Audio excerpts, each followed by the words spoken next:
So we talked about some of the gut stuff. Now you can see some of these things here with candida and mold. We can see the same thing with Sibo as well. All right. If we look at small intestinal bacterial overgrowth, Sibo, and chronic fatigue, guess what? We're going to see similar things. And why? Why is it? Well, it's because of the fact that the gut is where 80% of the immune system lives. This is important. So when you look at research, research suggests the high prevalence of Sibo among chronic fatigue patients. One study found 77% of chronic fatigue patients had Sibo. Why? Because when you start to have gut issues, the immune system starts to get revved up, right? And when the immune system gets revved up, it gets weakened, or you start to create an imbalance, like that Th1 part of the immune system starts to become depleted. And when that Th1 becomes depleted, that's going to make it harder for you to go after and deal with other stressors like Sibo, like candida, like mold, right? This is why the gut plays a big role, is because you have this tube that's technically outside of your body. Yeah, when you swallow food, it's technically outside of your body, because then when it goes into the bloodstream, that's now inside. Technically, it's outside of the body. You have 80% of the immune cells in the GALT, the gastric associated lymphoid tissue. That's the part of the stomach.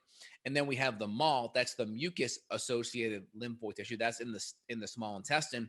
And if you have stressors, whether it's bugs or bad food, that stresses out the immune system. The more chronically the immune system is stressed, it creates imbalances and makes it so other things that now encounter your body, like mold or candida or viruses like Epstein-Barr, mono, right? The kissing disease. Now that's going to create more stress and really, really, really knock you on your butt. So we always have to look at what the underlying root cause of everything is. So we don't lose sight of that, because we always want to understand what's the root cause, what are associative causes. And just because it's an associative cause, you still want to make sure you fix it, because sometimes you're not really sure. If there's 3 or 4 different infections or 3 or 4 different bugs, does it mean that, hey, each one is 25% equal? Maybe. Sometimes one's a bigger one. And we also have to make sure we set the table. So if there's food or other issues that are driving the problem to begin with, we have to make sure we fix that. What if those things have created an autoimmune issue, and now you have Hashimoto's because of the mold or because of the bug issue, right? And now the thyroid's been attacked for a decade. Well, now what do you got to do? You can't just ignore the thyroid and be puritanical and say, well, the root cause is candida. Therefore, if I only fix the root cause, then everything else should be fixed. No, you may still have to go in there and support the thyroid, because the hormone levels have now dropped, or the adrenal levels now have dropped. So it's easy to be like, well, the root cause is this, everything else goes downstream. Yes, but you may have to come in there and support those other pathways so you can get better and feel better faster. If not, you may be suffering for a long time. Really, really, really important points. All right, I'm going to roll with questions, guys, and see where you're at with everything. So in general, with foods, big things that are going to stress this out. If you're eating lots of refined sugar and you're spitting out a lot of candida, the candida is going to make a whole bunch of lactic acid, and that can make it, and that can easily eat a lot of your B vitamins. So the more candida and the more bugs we have, the more you're going to be consuming and ripping up a lot of your B vitamins. So B vitamins are very important.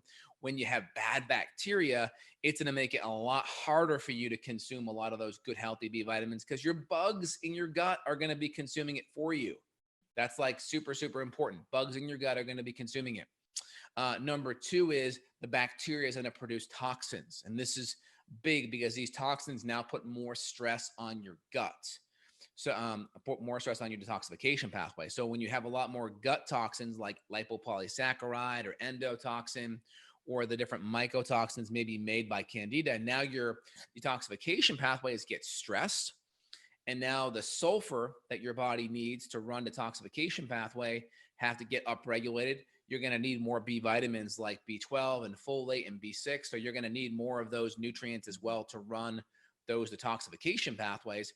And so that can also drive fatigue as well. Because if you're really, like, your body only has so much resources. So if you're really toxic, your body's going to allocate a lot of the nutrients on the B vitamin side or the sulfur side that may plug into the mitochondria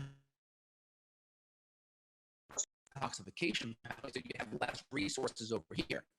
So Just very, very, very, very important to keep that in the back of your head.